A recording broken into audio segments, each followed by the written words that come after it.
Hello, folks. I'm Andy Larson, local food systems and small farm educator for the University of Illinois Extension. Thanks for joining me for yet another discussion about starting a farm business that most people would just as soon avoid. But you can't. So put on your thinking caps and charge ahead with me. We're going to talk about choosing your small farm business structure. Illinois has quite a few different types of business structures under which small farms can legally form, each of which has its own set of advantages and disadvantages. I'm sorry to say right up front that even after hearing this presentation, it's kind of unlikely that you'll know exactly what you want to do regarding your farm business structure. However, I think you'll become familiar with some of the jargon and you'll probably be leaning towards one structure or the other. And you'll have a better idea of what you don't know and therefore which answers you still need to seek. Also, you might feel cheated because the business structure decision that you make may not matter that much early on in the life of your farm in terms of taxes, decision making, etc. However, as the years go by and life events occur as they inevitably do, your business structure can have a big effect on how your business can change and grow with you, and eventually be passed on to an heir or a successor, which in my experience, is generally a pretty important consideration. So, in order to help this class of beginning fruit and veggie farmers start down the path towards an appropriate farm business structure, I'm going to try to help you become aware of the various options for a farm business structure that you have here in the state of Illinois. I'd like to help you gain at least a cursory understanding of the advantages and disadvantages inherent within each of the common business structure formats. And frankly, I'm probably going to leave you just a little confused about some of the minutiae and nuances regarding some of these different business structures. And I hope that will lead you to bring the legal skills of a qualified attorney onto your farm business management team. When you start a farm, you are really starting a business. Period. Although a farm may feel pretty different than a factory or a retail store or whatever, they're all businesses in the eyes of our government, and they're all subject to certain oversight and certain regulations. So when you're choosing a business structure for your farm, you're trying to balance out several factors. Simplicity, the ease of forming the business, administering it on an annual basis, and the maintenance involved in that. Flexibility, for example, who can play what roles in your business, and how profits or losses can be divvied up. Cost, each business structure has its own set of filing fees, as well as renewal and maintenance fees, and that difference can be pretty substantial over time. So you'll have to decide how much specific advantages are worth to you in terms of time, hassle, and expense. Finally, protection, especially from unlimited personal liability. That basically means whether someone suing your farm business can go after your personal assets, like your house. So let's go ahead and get familiar with some of these. These are the four umbrella categories that the vast majority of your farms are going to fall into. Sole proprietorship, partnership, and maybe one or two of its variants, limited liability company, or LLC as it's commonly called, and corporation, and it has a few variants as well. Sole proprietorships and general partnerships are the simplest and the cheapest structure under which to form a business in Illinois. Corporations tend to be the most complicated. However, that doesn't always mean they're the most expensive. I'm not going to be talking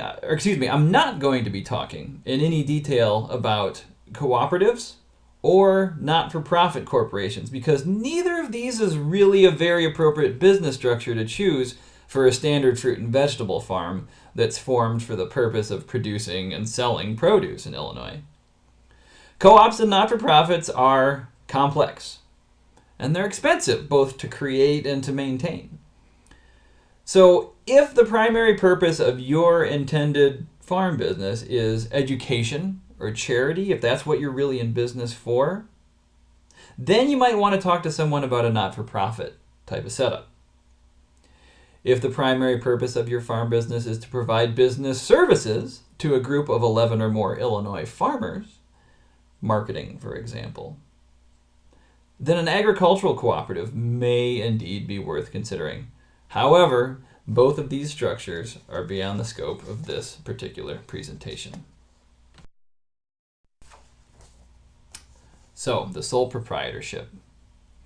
Many farms are organized as sole proprietorships, and that's probably because of the sheer simplicity and ease with they are formed. In essence, the owner and the business are one and the same thing. They're the same entity. That is, the business's assets are the owner's assets and are taxed as such with your personal returns. The Secretariat of State does not even get involved. They don't collect any forms or filing fees for formation or renewal of the business. However, if you decide you're going to do business under an assumed name, that is, anything other than your given name, for example, instead of if I were to do business as Andy Larson Farm, that would be my given name. But if I were to do business as, I don't know, Purple Pepper Eater Farm, then I'll need to register with my county clerk's office with a doing business as or DBA form.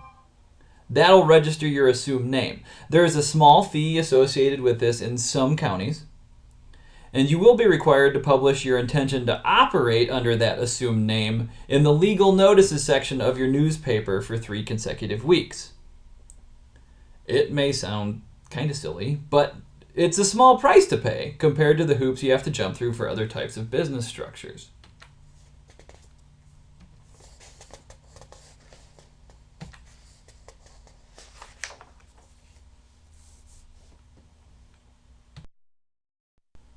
The major drawback of a sole proprietorship, I mean, it's simple and it's affordable and that's great. But since you and your business are one entity, there's no legal separation between your personal liabilities and your business liabilities. If your business can't repay its debts, your creditors can go after your personal assets. And on the flip side of that same coin, if you can't repay your personal debts, your creditors can go after your business assets. Basically, if your business gets sued, then they can come after your house and your car and your boat and your vacation home or whatever else. Anyone producing what the state of Illinois considers to be a potentially hazardous food product may want to think very carefully about whether the convenience and cheapness of setup for a sole proprietorship is worth the exposure to liability in the event of a major issue like a foodborne illness outbreak.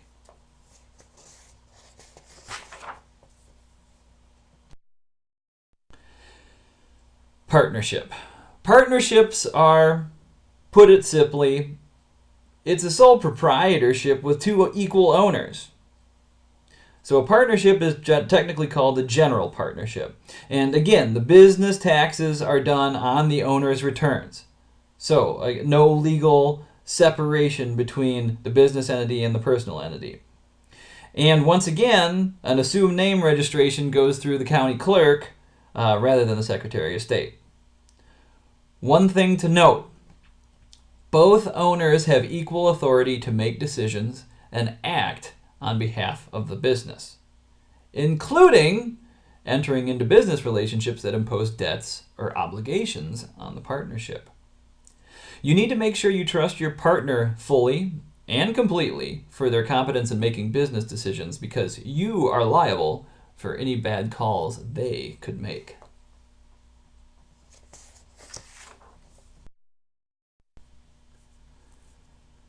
Drawbacks. Once again, the business and the owners are one and the same. Therefore, business obligations are also you and your partner's personal obligations, regardless of who entered into the obligation in the first place. According to Illinois Direct Farm Business, and I'll give you a link to that at the end, this means that if the partnership lacks the assets to pay its debts, creditors may force the partners to pay the partnership's debts out of their personal assets. If one partner has no personal property, creditors can force the other partner to personally pay for the full debts of the partnership, even if they were not responsible for incurring the debt. Additionally, there are some concerns with business continuity related to change in partners. If a partner leaves or a partner dies, the partnership may dissolve under certain circumstances. Also, partnership interests are not freely transferable, which can create an issue with business succession and estate planning. I mean, if you hope to pass your farm on to an heir or successor someday, this could be a fairly major consideration. Okay, so both sole proprietorships and partnerships are cheap and simple to set up, but leave owners with the problem of unlimited personal liability for the business's obligations. So, because that is considered so undesirable, Illinois began to allow limited partnerships, which reduce at least one partner's liability by creating two partnership classes. General partners, they remain personally liable for the business's obligations. And limited partners, the limited partners are protected from unlimited personal liability. So instead of a standard general partnership, this is a limited partnership. Okay, now just to muddy the waters just a little bit further, in addition to general partnerships and limited partnerships, there are also LLPs, limited liability partnerships, which is the limited liability form of a general partnership, and, you guessed it, LLLPs, limited liability limited partnerships, which, as the name implies, is the limited liability form of a limited partnership. These also serve to protect partners in a business from unlimited personal liability, as well as the liabilities incurred by other partners, which is an additional layer of protection. But there are generally limits on what kind of businesses can form under these structures. Perhaps now is a good time to put in that call to your lawyer and ask about the LLP that their law firm is organized under. Suffice it to say, though, that the protections are similar to that of a corporation, which we're going to talk about next. A corporation is an older and more common business structure in Illinois, used to protect owners from unlimited personal liability. Basically, we've had hundreds of years in the legal system to understand exactly how corporations are formed and litigated, whereas LLPs and LLLPs are relatively recent creations. So, a corporation, or C Corp as it is often called, is really made up of two entities. The owners, called shareholders, and the board of directors, who the shareholders elect to manage the day-to-day business operations. The board can then designate officers, such as a CEO, Chief Executive Officer, CFO, Chief Financial Officer, CIO, Chief Information Officer, and on down the line.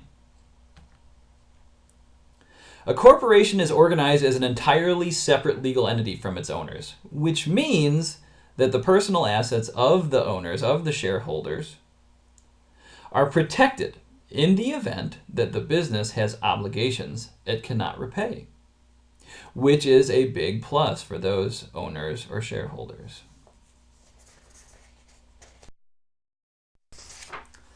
Drawbacks. Corporations do have their downsides. First and foremost are the formalities associated with forming and administering a corporation. You have to spend lots of time preparing lots of forms and filing them with the Secretary of State just to get rolling. Then, even a small farm has to go through all the same motions that a large corporation would have to, regarding electing a board, designating officers, convening annual meetings, and maintaining a complete record of minutes. As Rachel Armstrong of Farm Commons tells us, on a small farm, the shareholders may also be directors and officers. In fact, a single person can create a corporation and serve as its sole shareholder while holding all of the offices of the director and serving as the day-to-day manager. Now imagine how weird that must be to, once a year, you call to order a meeting of yourself. You nominate yourself to the board of directors. You unanimously elect yourself, and then proceed to designate yourself to each major office in turn, all while keeping diligent notes of the proceedings so you can read the minutes back to yourself at next year's meeting. I'd come out of that feeling like I had some sort of personality disorder. The other big issue is that profits that move through a traditional C Corp can actually be taxed twice in a way. First, the corporation has to pay taxes on its profits. Then, when it distributes those profits to shareholders as dividends, the shareholders pay income taxes on those dividends received, commonly referred to as double taxation. Finally, there is a not insubstantial cost to establishing and maintaining a corporation simply in filing the forms with the Secretary of State.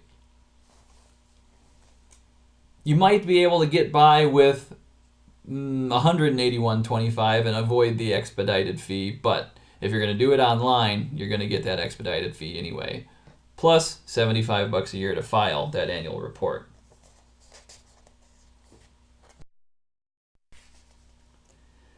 So it may be possible to avoid some of the drawbacks of the corporation by seeking particular designations for that corporation. Although it doesn't necessarily reduce the formality and the paperwork, corporations can apply to be Subchapter S corporations, commonly referred to as an S Corp, which allows that corporation to become a pass-through entity where corporate profits pass directly through to the shareholders without being taxed. And the owners simply pay income taxes on the dividends. There are restrictions to the type of corporations that can be designated Subchapter S, but most small farms should easily meet these requirements. Illinois law also allows corporations to request close corporation status. That happens when stocks are held by a few individuals, in the farm situation often their family members, and are very rarely bought or sold. This provides very wide latitude for the shareholders to manage the operations of the business day to day without a separate board of directors, without an annual meeting, without a number of these different things. It may be a reasonable option for something like a multi-generation family farm. I take that back. There's still going to be an annual meeting, but you're going to be able to have shareholder agreements and operation without a board of directors. Excuse me.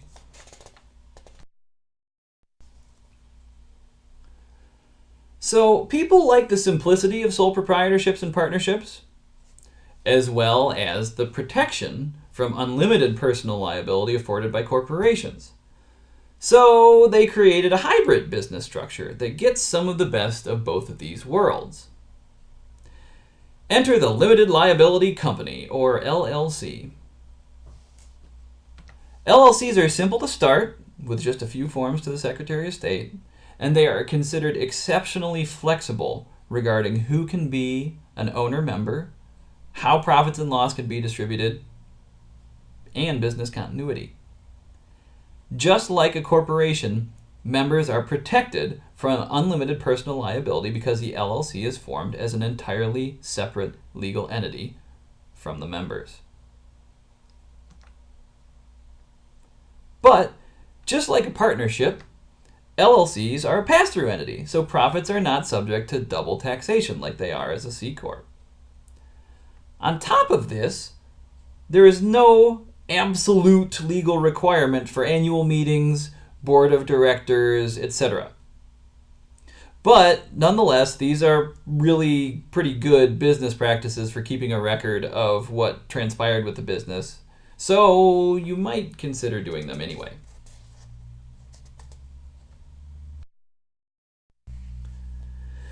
The LLC in Illinois is really the Cadillac of business structures in terms of simplicity, flexibility, and personal liability protection all rolled together. However, all of those features come with a Cadillac price tag. When you think about it, over 10 years, having your farm in an LLC will result in over $3,000 to the Secretary of State just for the business structure. Whereas an S Corp over 10 years might cost you just over $1,000. However, balance this cost against your time and effort, the value of the flexibility, and any professional services that you'll need to hire in order to get everything filed correctly. With any of these structures, if your paperwork is not in order, you are probably not as protected as you think you are. Did I mention you should call a lawyer?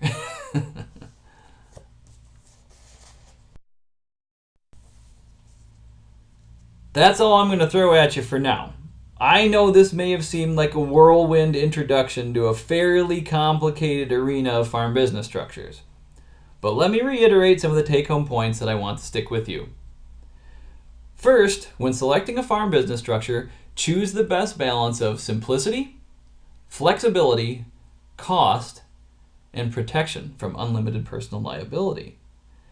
Every farm business situation is different. Different owners, different risks, and different resources. So there is not one business structure that's going to be a slam dunk choice for all of your farms. Secondly, think beyond just the creation of the farm business and into the future about business maintenance and business continuity. Your business structure is a tool and a vehicle. Think about the vision you have for your farm in both the short-term and the long-term future, and make sure your intended business structure can do everything you need it to do. Third, seek professional legal counsel. Every state is just a little different, every business is just a little different, and every lawyer is just a little different. Especially if you're thinking about getting into one of the more complicated or expensive business structures, it's worth it to make the right decision the first time. Finally, do your due diligence. The rights and protections afforded to you by your legal farm business structure are only as bulletproof as your paperwork. Implement sound business practices in order to maximize the benefits that you receive from your organizational structure.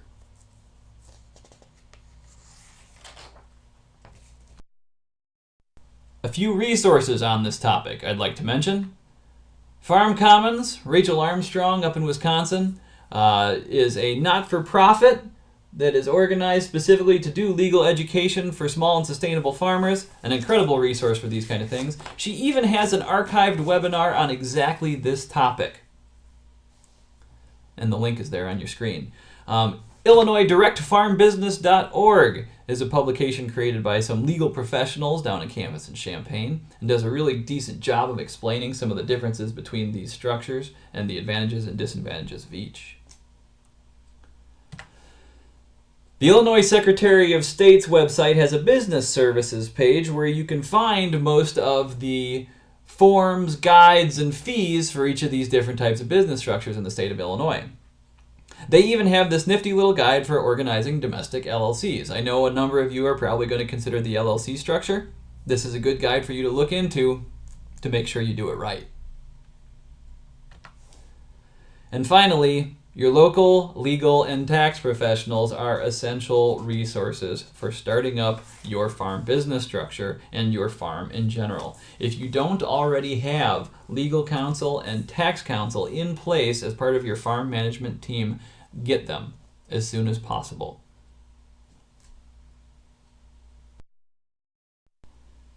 Thanks so much for your time and whatever attention you could muster for a topic that's both really dry and really important. So, if you need to reach me about farm business structures or any other topic, here's one way you can reach out to myself or to Rick Weinzierl. Have a great class!